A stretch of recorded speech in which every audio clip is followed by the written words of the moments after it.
Assalamualaikum warahmatullahi wabarakatuh. Bismillahirrahmanirrahim. Alhamdulillah wassalatu wassalamu ala sayyidina Muhammad wa ala alihi washabihi ajmain. Rabbi shrah li sadri wa yassir li amri wa hlul 'uqdatam min lisani yafqahu qawli. Subhanaka la ilma lana illa ma 'allamtana innaka antal alimul hakim. Pertama-tama kali marilah kita bersyukur kehadirat Allah Subhanahu Wa Taala kerana dengan limpah kurnianya kita masih lagi hidup dalam lingkungan iman, Islam dan ihsan. Dan sama-sama kita sentiasa bertaubat pada Allah Ta'ala akan segala dosa yang telah kita lakukan sama ada kita sedar ataupun tidak. Dan sama-sama kita sentiasa bermohon kepadanya supaya ia menetapkan kita di atas jalan yang lurus. Pada kali ini saya ingin membuat satu reaction ataupun ulasan yang ringkas dengan bahasa yang mudah dalam masa yang singkat tentang salah faham maksud hadis yang berbunyi, jika kamu berhajat kepada sesuatu perkara, maka mohonlah kepada Allah. Jangan mohon kepada makhluk. Atau jangan meminta kepada makhluk. Dan salah faham ini telah dihurai dengan panjang lebar oleh Ustaz Azhari Idrus. Reaction saya ini tidak bertujuan untuk mencela ataupun merendah-rendahkan atau meremeh-remehkan sesiapa juga. Melainkan untuk berkongsi pandangan apa yang disuarakan oleh Ustaz Azhari Idrus. Dan juga untuk membetulkan kesalahfahaman ini. Sebelum itu, kita dengar dulu apa yang dikatakan oleh Al-Fadhil Ustaz Azhari Idrus tentang hal ini. Nabi kata, "Idza sta'anta fasta'in billah." Bila kamu nak minta tolong, fasta'in billah. Minta tolong dengan Allah. Apa maksud? Dua maksud. Jangan ambil hadis, jumpalah Facebook, terus buat keluar hukum. Mengaji dulu dari alim ulama, makna dia. Makna sini dua. Yang pertama, benda yang makhluk tak boleh tolong, baru jangan minta tolong. Terus minta kepada Allah. Yang kedua, kalau makhluk boleh tolong, Allah pun boleh tolong. Contoh, kita nak berubat, esok nak pergi klinik, Allah tolong sembuh, makhluk tolong rawat. Minta dengan Allah dulu. Itu maksud dia. Jangan Allah kemudian berubat hospital tak jadi 3 tahun dah. Main doktor pakar pula 6 tahun tak jadi apa juga. Main dengan sesen Cina pula 2 tahun tak jadi apa juga. Main dengan Tok Cha tu di tempat ketik di Kelantan tu tak jadi apa juga. 12 tahun berubat lalah kali semayang hajat. Ni salah. Allah lah sekali. Patut Allah dulu. Esok nak pergi hospital, malam ni minta dengan Allah. Esok makhluk, malam ni yang paling besar yang menurunkan penyakit. Allahu Akbar. Faham tak ke? Itu maksudnya. Bukan kata tak boleh minta tolong makhluk. Kereta lekat, air banjir, kereta dia mati dalam air. Ada orang situ 5-6 orang nak minta tolong, kawan dia kata syirik. Lepas tu minta Allah turunkan malaikat tolak kereta dia. Bodoh orang panggil. Faham lagi, biar cerdik sikit. Baik. Kita telah mendengar ulasan Al-Fadhil Ustaz Azhari Idrus tentang salah faham hadis tersebut. Baik. Sebenarnya salah faham tentang hadis ini berlaku kepada orang-orang yang mengaku ahli hakikat dan yang mengaku mereka lah ahli makrifat. Mereka ini mengatakan bahawa jika kita memohon ataupun meminta tolong kepada makhluk, kita telah menyekutukan Allah. Kerana bagi mereka hanya Allah Ta'ala tempat memohon pertolongan ataupun meminta hajat. Mereka berdalilkan hadis ini yang bermaksud mohonlah kepada Allah Ta'ala jika kita berhajat kepada sesuatu hajat ataupun kita memerlukan sesuatu. Mohon kepada Allah. Jangan memohon kepada makhluk. Bahkan mereka juga berdalil surah Al-Fatihah. Ayat yang bermaksud kepada engkau kami menyembah, kepada engkau kami mohon pertolongan. Maka bagi mereka, jika kita bermohon kepada makhluk ataupun meminta tolong kepada makhluk, kita telah syirik kepada Allah Subhanahu Wa Taala. Bagi golongan ini, mereka mengatakan bahawa makhluk tidak ada perbuatan sama sekali. Yang ada perbuatan hanya Allah Subhanahu Wa Taala. Bahkan mereka mengatakan makhluk tidak wujud. Yang wujud hanya Allah.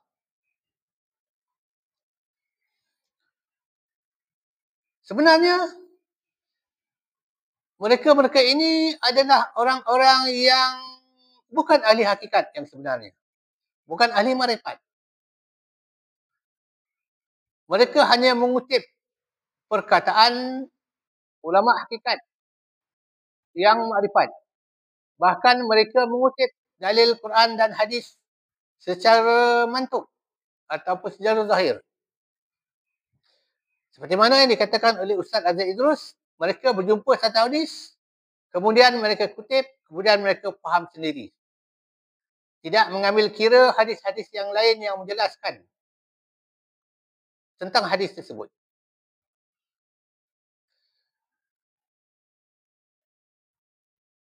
Ahli sufi ataupun ahli hakikat ataupun yang ahli muhakkikin,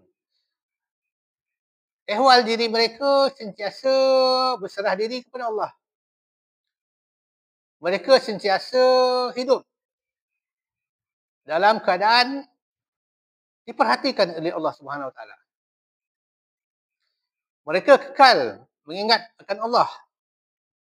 Walaupun sebagai orang awam, tidaklah seperti Nabi. Kebarangkalian untuk leka tetap ada. Tetapi mereka bersungguh-sungguh menjaga hati mereka. Menjaga ehwal diri mereka supaya sentiasa menyerah diri kepada Allah. Hidup dengan bertawakal kepada Allah. Hidup dengan sentiasa memuji Allah. Orang-orang sufi ini tidak lepas dari hati mereka ataupun ehwal diri mereka.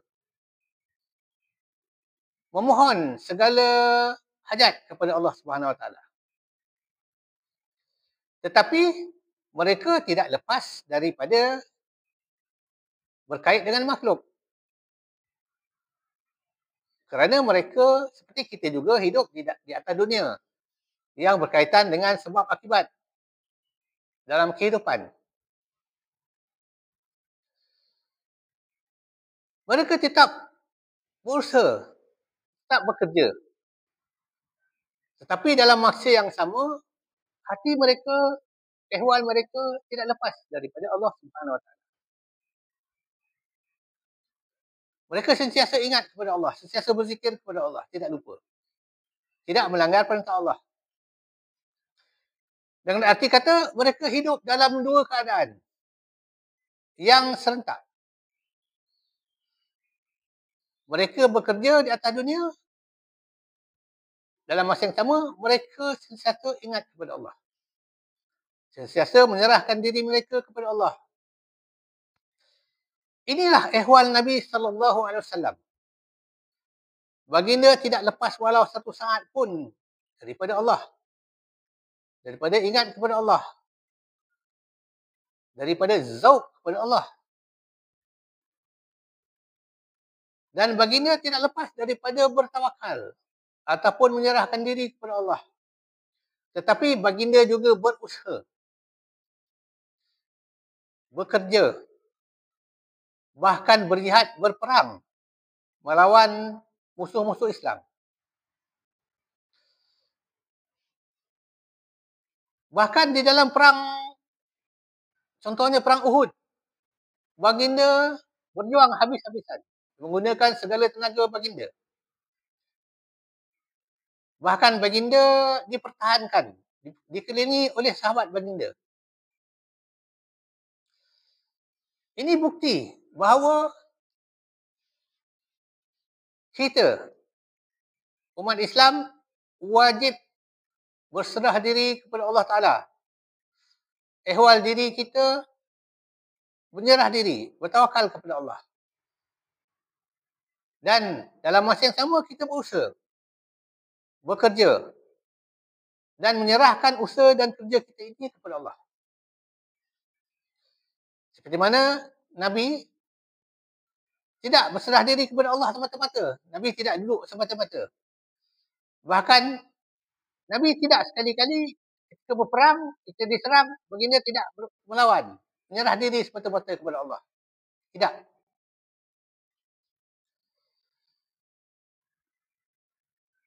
Nabi bersabda yang maksudnya, tambatlah unta kamu. Kemudian bertawakallah. Artinya berusahalah. Dan menyerahkan diri kita kepada Allah Ta'ala. Atas usaha kita. Bahkan, serahkan diri kita kepada Allah Ta'ala sepanjang waktu. Sama ada kita bekerja ataupun kita tidak bekerja. Ataupun kita sedang berehat. Serahkan diri kita kepada Allah. Di dalam kita berehat, menyerah diri. Di dalam kita bekerja pun kita menyerahkan diri kepada Allah. Inilah sebenarnya hakikat dan makrifat. Manhaj Ahlussunnah wal Jamaah yang dipegang oleh Nabi SAW dan juga ulama muhaqqiqin. Mereka-mereka yang berkata syirik kita memohon kepada makhluk, sebenarnya adalah mereka-mereka ini yang tidak faham ataupun tidak mencapai darjat kefahaman hakikat perbuatan makhluk berbanding dengan perbuatan Allah. Perbuatan Allah memberi bekas. Perbuatan makhluk tidak memberi bekas. Makhluk berbuat dengan izin Allah yang ditakdirkan Allah Ta'ala pada azali.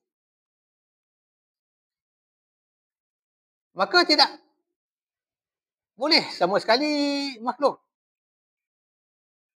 hanya duduk sahaja. Ataupun hanya menyerah kepada Allah Ta'ala sahaja tanpa berbuat akan sesuatu. Kerana hidup kita di atas dunia ini berkait dengan makhluk, berkait dengan orang, dan berkait dengan hukum sebab dan akibat. Seperti mana yang dijelaskan oleh Ustaz Azhar Idrus, perkara-perkara yang berkait makhluk, boleh kita meminta tolong kepada makhluk. Tetapi perkara yang makhluk tidak boleh menolong, serahkan diri kita kepada Allah Ta'ala. Contohnya, apabila kita sakit, mohon kepada Allah Ta'ala supaya menyembuhkan penyakit kita. Dan berusaha ke hospital, berubat dan sebagainya. Ketika kita berusaha berubat itu, tetap juga kita serahkan diri kita kepada Allah. Bukan bermaksud sebelum berubat, serahkan diri kepada Allah. Semasa berubat, serahkan diri kita kepada doktor. Tidak. Serahkan diri kita kepada Allah Ta'ala. Semampu kita. Seboleh-bolehnya, 100%. Dalam masa yang sama, kita berusaha ke hospital, berubat. Dan ketika kita berubat itu pun, tetap kita berada di dalam ihwal. Kita menyerahkan diri kita kepada Allah. Tidak syirik. Kita meminta tolong kepada doktor. Tidak syirik. Kerana perbuatan kita meminta tolong kepada doktor dan doktor itu mengubat kita juga adalah ketentuan Allah. Allah Ta'ala telah menciptakan peraturan hidup kita begitu.